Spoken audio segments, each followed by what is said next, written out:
नमस्कार। अभी 20th को यानी मंगलवार को शैडोफैक्स का आईपीओ आ रहा है। ये जो कंपनी है इसका बिजनेस मॉडल काफ़ी अलग है, काफ़ी नया बिजनेस मॉडल है और इसी बिजनेस मॉडल के चलते कंपनी काफ़ी तेज़ी से ग्रो भी कर रही है। लेकिन फिर अपने आप में कंपनी की कुछ प्रॉब्लम्स भी है, तो सोचा कि एक वीडियो बनाया जाए और सारे इश्यूज़, कंपनी का यूनिक बिजनेस मॉडल, उसके रिस्क फैक्टर्स, कंपनी का वैल्यूएशन और ग्रोथ, ये सारी चीज़ें आपके साथ शेयर की जाए ताकि कंपनी की A to Z इन्फॉर्मेशन आपके पास हो before applying to the IPO. नमस्कार, मैं प्रसाद आपका आज के इस वीडियो में स्वागत करता हूं and thank you so much to Groww, जिनकी वजह से आज का ये वीडियो पॉसिबल हुआ। ग्रो को आप चेकआउट कर सकते हो प्ले स्टोर या ऐप स्टोर पर। मल्टीपल एसेट क्लासेस जैसे कि स्टॉक मार्केट, म्यूचुअल फंड, सब में आप उनके जरिए बड़े आसानी से इन्वेस्ट कर सकते हो। देखिए, जब भी कोई डिलीवरी कंपनी या लॉजिस्टिक कंपनी का नाम आप सुनोगे तो आपके दिमाग में क्या आएगा? कई सारी कंपनीज आएगी, जैसे कि डिलीवरी, उसके बाद ब्लू डार्ट है, कई सारी कंपनीज हैं। इनमें भी अलग अलग बिजनेस मॉडल होते हैं। ब्लू डार्ट का बिजनेस मॉडल कुछ इस तरह है कि उनके शॉप्स रहेंगे, मतलब उनके आउटलेट रहते हैं अलग अलग सिटीज़ में, आप वहाँ पर जा सकते हो। आपको कुछ कुरियर भेजना है तो आप वो भेज सकते हो, किसी भी सिटी में जाएगा। इंटरनेशनली भी वो ऑपरेट करते हैं। तो ऐसे में ब्लू डार्ट का जो इकोसिस्टम है, वहाँ पे आपको फुल टाइम एम्प्लॉयज़ मिलेंगे, वहाँ पर खुद के वेयर हाउसेस मिलेंगे, तो सब कुछ अपना है। अब डिलीवरी के बिजनेस मॉडल की बात करें तो वो B2C कंपनी नहीं है। आपको कुछ कुरियर भेजना है तो आप डिलीवरी के पास नहीं जा सकते। तो डिलीवरी क्या करती है कि जो ई-कॉमर्स कंपनीज है या फिर बाकी B2B कंपनीज है, कि एक कंपनी को दूसरी कंपनी के वेयर हाउस में कुछ सामान भेजना है, इस तरह के काम लेती है। वैसे में वेयर हाउसेस खुद के डिलीवरी के हैं। एम्प्लॉयज़ लास्ट माइल डिलीवरी करेगा, जो भी पर्सन, वो भी डिलीवरी का खुद का होता है। या तो कॉन्ट्रैक्चुअल होगा या फिर फुल टाइम होगा, वॉट, लेकिन होता तो एम्प्लॉय। लेकिन जिस कंपनी का भी आईपीओ आ रहा है, शैडोफैक्स, इसने पूरे जो लॉजिस्टिक मार्केट है उसको बदल के रख दिया। और आज की डेट में ये इस सेगमेंट में, अगर मैं थर्ड पार्टी लॉजिस्टिक की बात करूं, तो उसमें सबसे फास्टेस्ट ग्रोइंग कंपनी है। अब ये मुकाम उन्होंने कैसे हासिल किया, उससे पहले इनका बिजनेस मॉडल समझते हैं। देखिए, आपने उबर को तो देखा होगा कि उबर में जब आप कैब बुक करते हो तो उबर आपको कनेक्ट कर देता है किसी कार से। फिर वो कार आपको लेने आती है, आप बैठते हो, जाते हो, पैसे देते हो। तो वहाँ पर कार उबर की है क्या? तो Uber is not a car company. वो ड्राइवर उबर का है क्या? नहीं। जिसकी कार है वो देखेगा किसको ड्राइवर रखना है। उबर इज़ अ टेक्नोलॉजी कंपनी। वो सिर्फ टेक्नोलॉजी प्रोवाइड करेगी और उसके बदले में पैसे लेगी। वो ये कनेक्ट करना, ये करना, वो सब काम है उबर का। सिमिलरली शैडोफॉक्स भी उसी डायरेक्शन में काम करती है। उनके वेयर हाउसेज लीज पर लिए हुए हैं। जो व्यक्ति शैडोफैक्स की तरफ से आपकी डिलीवरी करने आएगा वो कोई एम्प्लॉय नहीं है शैडोफैक्स का। 2,05,000 पिछले क्वार्टर में इतने गिग वर्कर्स के साथ, इतने जो डिलीवरी पर्सन है उनके साथ इन्होंने काम किया है। 2,05,000, एक भी इनका खुद का नहीं है। तो इनका बिजनेस मॉडल काफ़ी यूनिक है, बहुत ही एसेट लाइट है। जनरली जब भी हम लॉजिस्टिक कंपनी की बात करते हो तो भाई ये तो इतना पैसा लगेगा, उतना पैसा लगेगा। इनका मॉडल काफ़ी यूनिक है और मज़ेदार है। अब बेसिकली जब मैं इन्हें टेक्नोलॉजी कंपनी कह रहा हूँ तो इसका मतलब क्या है? तो इनकी 4 इन हाउस टेक्नोलॉजीज है। पहली है फ्रोडो। फ्रोडो क्या करती है कि जो भी कस्टमर है इनका, उसकी ऑनबोर्डिंग करती है। साथ ही जो डिलीवरी पार्टनर्स हैं उन्हें पे आउट का सिस्टम भी फ्रोडो मैनेज करता है। अब ये डिलीवरी पार्टनर्स कैसे सिलेक्ट करते हैं? तो अलोकेशन इंजन नाम से इनकी और एक टेक्नोलॉजी है। जैसे मान लो कि आप मीशो के सेलर हो और आपके पास कोई ऑर्डर आ गया, तो मीशो क्या करेगा? मीशो इनका एक बहुत बड़ा क्लाइंट है, तो मीशो क्या करेगा? इनको दे देगा वो ऑर्डर कि देखो भाई, तुम्हारे बंदे को भेजो ऑर्डर लेने। वो ऑर्डर लेगा और जो एंड कस्टमर है उस तक पहुंचाएगा। वो सारा काम एंड टू एंड कौन करेगा? वो शैडोफैक्स करेगा। तो शैडोफैक्स अपने अलोकेशन इंजन की मदद से ऐसा डिलीवरी पार्टनर ढूंढेगा जिसका स्किल लेवल काफ़ी ज़्यादा हो और उस पर्टिकुलर लोकेशन के लिए वो अवेलेबल हो। तो ये क्या करते हैं कि जो भी डिलीवरी पर्सन है इसको अंदर से रेटिंग देते हैं। इनकी टेक्नोलॉजी फिर देखते हैं कि जिन्होंने अच्छा काम नहीं किया उनको भगा दो, उनको ज़्यादा काम नहीं देना है। और इस तरह से फिर होता क्या है कि बिकॉज इनकी ऑनबोर्डिंग या खुद के एम्प्लॉयज़ कम है, तो इस वजह से अगर फेस्टिव सीजन में बहुत ज़्यादा डिमांड भी आती है, तो ऑनबोर्ड तो इन्होंने बहुत सारे गिग वर्कर्स यानी जो डिलीवरी पर्सन इनको करके रखा है, तो इनके बहुत ज़्यादा डिमांड भी आ गई तो इन्हें प्रॉब्लम नहीं है। लेकिन जो ट्रेडिशनल लॉजिस्टिक कंपनीज हैं उन्हें प्रॉब्लम होती है, क्योंकि फिर एम्प्लॉयज़ कॉन्ट्रैक्चुअल लगाना, उन्हें हायर करना, फिर उन्हें छोड़ने बोलना 2-3 महीने में, बड़ी तकलीफ़ें हैं। तो वो प्रॉब्लम स्केलेबिलिटी का इन्होंने सॉल्व कर दिया। अब इसी के चलते जो बड़ी बड़ी ई-कॉमर्स कंपनीज है, बड़ी बड़ी क्विक डिलीवरी कंपनीज इनके पास आ गई। आप देखिए, फ्लिपकार्ट इनका क्लाइंट है, मिंत्रा इनका क्लाइंट है, मीशो इनका क्लाइंट है। तो ई कॉमर्स सेगमेंट में काफ़ी बड़े बड़े इनके क्लाइंट हैं। नायका इनका क्लाइंट है। क्विक कॉमर्स में देखा जाए तो ब्लिंकिट, जेप्टो, ये सारे इनके क्लाइंट है। और फूड डिलीवरी में देखा जाए तो जोमेटो, स्विगी, ये सारे इनके क्लाइंट है। उसके बाद बिग बास्केट और भी लिशियस है, पर्पल है, मैजिक पिन है और ONDC जो कि एक सरकारी प्लेटफॉर्म है, तो वहाँ पर भी ये लोग काम करते हैं। तो ये अब ये जो गिग वर्कर होते हैं तो उनकी जो बाइक होती है वो भी उनकी खुद की होती है। उसमें भी शैडोफैक्स से कोई लेना देना नहीं है। वो बस उनको पर ऑर्डर पैसे प्रोवाइड करते हैं। और जो भी बड़े बड़े ब्रांड्स हैं, अब होता क्या है कि ये बड़ा हेडेक वाला काम है लॉजिस्टिक का, इसलिए बहुत सारी बड़ी बड़ी कंपनीज इसमें जाना नहीं चाहती। कुछ कंपनीज ने खुद का भी ट्राई करके देखा, लेकिन फिर उतना मज़ा नहीं आया उनको, तो उन्होंने फिर आउटसोर्स करना शुरू किया। तो ये जो शैडोफैक्स जैसी कंपनीज, इन्हें थर्ड पार्टी लॉजिस्टिक कंपनी कहते हैं। अब क्योंकि इनका मॉडल काफ़ी यूनिक है, स्केलेबल है, तो बहुत सारे क्लाइंट्स इनके आ गए। लेकिन इन क्लाइंट्स के साथ साथ कुछ प्रॉब्लम्स भी आ गई। प्रॉब्लम ये आ गई, अब इनका एक जो सबसे बड़ा क्लाइंट है, इन्होंने नाम तो नहीं बताया, वो अकेला क्लाइंट इनके रेवेन्यू में 48%, यानी आधा रेवेन्यू एक ही क्लाइंट से आ रहा है। अब इन्होंने क्लाइंट का नाम नहीं बताया, लेकिन मुझे लगता है वो मीशो है। ऐसा मतलब ओवरऑल नंबर्स को थोड़ा देखकर मुझे लगा कि ये मीशो है। उसके बाद टॉप 10 क्लाइंट्स, मतलब टॉप के जो 10 क्लाइंट है, वहाँ से 86% इनका रेवेन्यू आ रहा है। अब ये जो कॉन्सेंट्रेशन है, ये थोड़ा मुझे प्रॉब्लमेटिक लगता है, यानी जो बड़े बड़े प्लेयर्स इन्होंने सारे खींच लिए। अब ग्रोथ पॉइंट ऑफ व्यू से क्या एक अच्छी बात है कि देखिए, क्विक कॉमर्स हर किसी को फटाफट चीज़ें चाहिए। ज़ेप्टो और ग्रो करेगा, मुझे लगता है करेगा। ब्लिंकिट और ग्रो करेगा, बिल्कुल करेगा। तो यहाँ पर जो क्विक कॉमर्स है, उनको चाहिए गिग वर्कर्स, फटाफट डिलीवरी करने वाले, और शैडोफैक्स वहाँ पर एकदम परफेक्ट है। यानी कि जो भी काम वो कर रहे हैं उसमें काफ़ी ग्रोथ है, काफ़ी बड़ा ये मार्केट है। ऑल्दो इसमें और प्लेयर्स भी आएंगे, लेकिन फिर भी ये मार्केट काफ़ी बड़ा है और ऑलरेडी अच्छा खासा इन्होंने कैप्चर कर लिया है। अब आप कहेंगे आने वाले टाइम में किसी बड़ी ई कॉमर्स कंपनी ने खुद का ही प्लेटफॉर्म बना लिया, तो अब वो हेडेक का काम है एक्चुअली, इतने सारे सॉफ्टवेयर यूज़ करना, अपनी कंपनी चलाना, और ये ऑलरेडी एक लो मार्जिन बिजनेस है। मतलब मैं आपको आपके आगे नंबर बता दूंगा। शैडोफैक्स रेवेन्यू साइड में ये बहुत अट्रैक्टिव दिखता है, प्रॉफिट साइड में उतना अट्रैक्टिव है नहीं। तो इसलिए कंपनीज देखती है कि ठीक है, किसी और को ही देके काम चला लेते हैं, जो अपना एक्सपर्टीज़ नहीं है वहाँ पर नहीं जाते।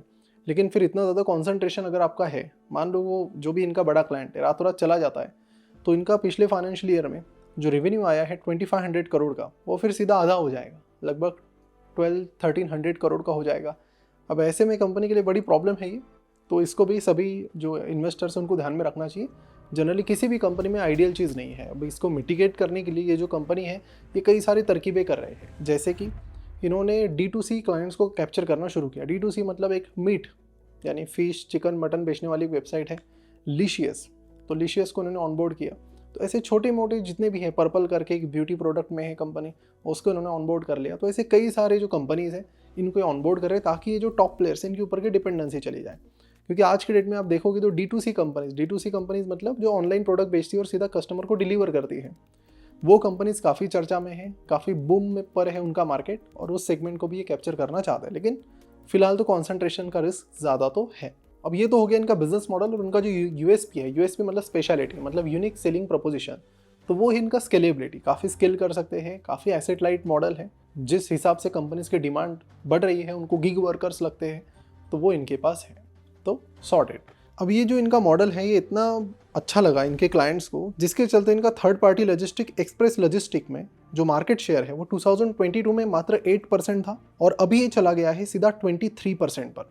अगर आप इनके नंबर सुनेंगे तो आप थोड़े हिल जाएंगे। 2024 का जो डेटा है उसके अनुसार इन्होंने 2024 के फेस्टिव सीजन में एक एक दिन में इन्होंने 25 लाख ऑर्डर डिलीवर की है, 25 लाख, और नॉर्मल डे में इन्होंने 3 lakh orders per day deliver की है। अब यहाँ पर तो हमने देखा कि मार्केट शेयर बढ़ रहा है, ऑर्डर्स पे ऑर्डर्स बढ़ रही है। रेवेन्यू पर इसका क्या इम्पैक्ट हुआ है? तो रेवेन्यू देखें तो 2023 में 1422 करोड़ का था, जो अगले साल 1896 करोड़ का हुआ, उसके अगले साल 2500 करोड़ का हुआ, और अभी इस फाइनेंशियल ईयर के शुरुआत के 6 महीनों में 1800 करोड़ पर है। यानी जो रन रेट हमें ये बताता है कि इस फाइनेंशियल ईयर एंड में अप्रॉक्सीमेटली 35-3600 करोड़ का इनका रेवेन्यू हो जाएगा। यानी कि करंट फाइनेंशियल ईयर से लगभग 40-45% की ग्रोथ, फिनोमिनल नंबर्स। तो रेवेन्यू ग्रोथ तो बड़ी ज़बरदस्त है, लेकिन यहाँ पर जो प्रॉब्लम है कंपनी की और इस पूरे सेगमेंट की, ये जो पूरा सेक्टर है इसकी, वो है प्रॉफिटेबिलिटी। यानी रेवेन्यू तो ये लोग कर लेते हैं, लेकिन प्रॉफिट की जब बात आती है तब इनके प्रॉब्लम हो जाते हैं शुरू। जैसे कि 2023 में इनके लॉसेस थे 142 करोड़, वो कम होकर 11 करोड़ पे आ गए। फिर कंपनी आ गई प्रॉफिट में 6 करोड़ के, और अभी शुरुआत के 6 महीनों में company has shown the profit of 21 crore rupees. दिखने में तो चीज़ें रिकवर होती हुई दिख रही है, लेकिन आपको बता दूं कि ये वैसा बिजनेस नहीं है जहां पर मार्जिन्स बहुत बढ़िया है। अगर आप देखेंगे तो 2024 में इनकी ऑपरेटिंग प्रॉफिट मार्जिन मात्र 1% की थी, और पिछले फाइनेंशियल ईयर में वो 3% की थी। यानी कि बहुत ही पेपर थिन मार्जिन है। थोड़ा भी मार्केट इधर उधर हो गया तो कंपनी तुरंत लॉस में चली जाती है। अब ये अकेली ऐसी कंपनी नहीं है।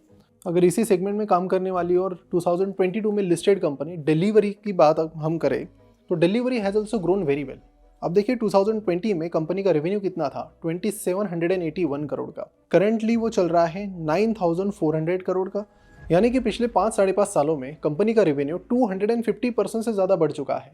लेकिन प्रॉब्लम ये है कि जब हम प्रॉफिट की बात करें तो कंपनी पहले काफ़ी ज़्यादा लॉसेस में हुआ करती थी।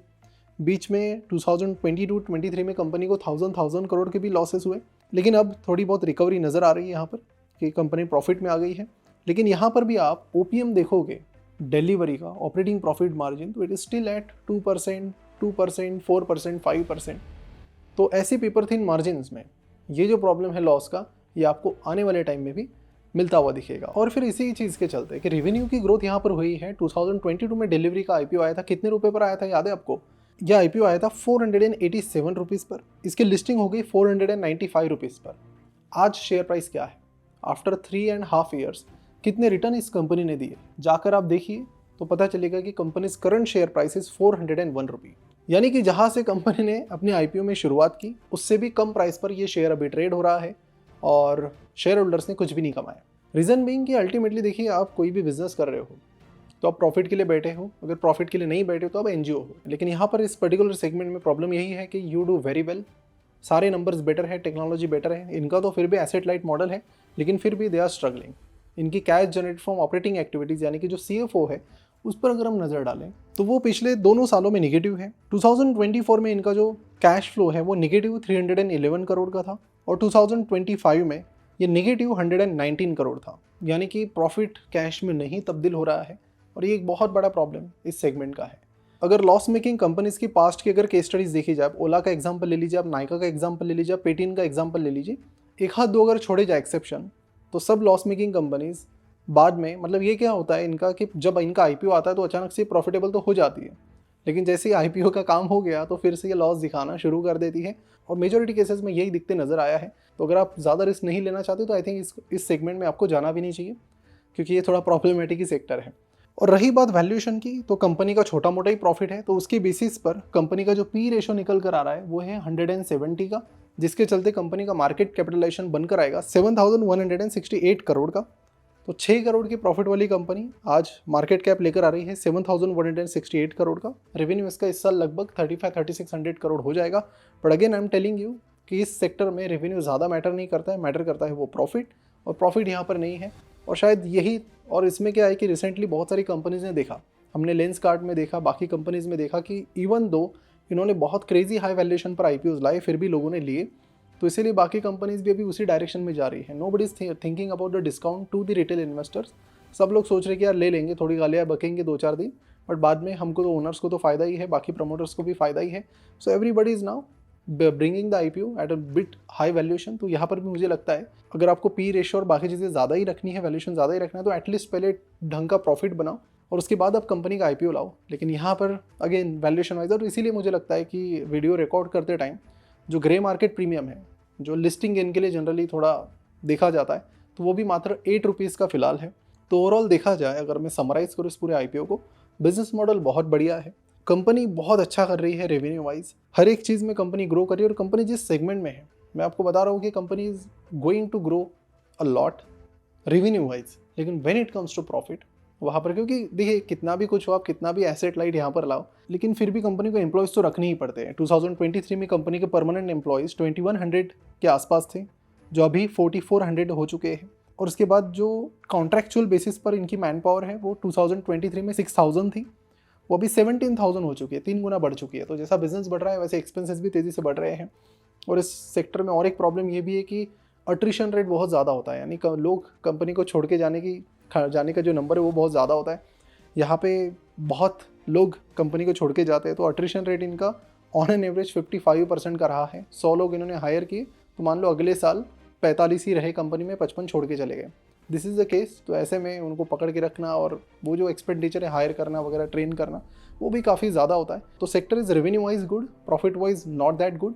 तो और इस सेक्टर में देखोगे तो पैसा बनाना शेयर से थोड़ा मुश्किल तो है। अब इसमें शैडो फैक्स अगर प्रॉफिटेबिलिटी के लिए फ्यूचर में और कुछ करती है तो बात अलग है, लेकिन हमने देखा तो अभी तो दे आर जस्ट कि एक जो कॉन्सेंट्रेशन है उनका एक कंपनी पर, बस उसको थोड़ा डाइवर्सिफाई करने की कोशिश कर रहे हैं। प्रॉफिटेबिलिटी पर कंपनी ने अपने नोट में बताया कि it expects operating expenses to increase, यानी कंपनी का ये क्लियर कहना है कि ऑपरेटिंग एक्सपेंसेस भाई यहाँ से आगे बढ़ने वाले हैं, मेकिंग फ्यूचर प्रॉफिटेबिलिटी अनसर्टन, यानी कि जो प्रॉफिटेबिलिटी फ्यूचर में हो सकती है वो अनसर्टन होगी, यानी कि लॉसेस भी वहाँ पर हो सकते हैं। ये क्लियरली नोट में भी बताया है। तो बाकी आप इसे देखिए, थोड़ा अपना और रिसर्च ऐड करके आप डिसीजन ले सकते हो। बाकी ओवरऑल देखा जाए तो revenue wise good, profit wise not that good, valuation wise quite high. So इस तरह की कंपनी है, लेकिन again working in a very interesting sector. तो ये कुछ है शैडोफैक्स का IPO। आई होप सारी चीज़ें आपको क्लियर हो चुकी होगी। कुछ भी और डाउट है नीचे कमेंट करके आप पूछ सकते हो, I try to answer there. बाकी मिलते हैं अगले वीडियो में। एंड जाते थे हमारे VIC कोहॉर्ट को ज़रूर चेकआउट कीजिए। 40 मिनट का डेमो सेशन फ्री में देखिए, लिंक नीचे डिस्क्रिप्शन और कमेंट बॉक्स में दी गई है। See you there, thank you so much. और मिलते हैं अगले वीडियो में, जहाँ पर हम बात करने वाले IT सेक्टर को कैसे GCC खत्म कर सकते हैं, और उसके साथ ही हम डिक्सॉन टेक्नोलॉजी के बारे में बात करने वाली कि क्यों डिक्सॉन टेक्नोलॉजीज की शेयर प्राइस इतनी ज़्यादा गिर रही है, what's the reason. Next video में बताते हैं। सी यू देयर, बाय बाय।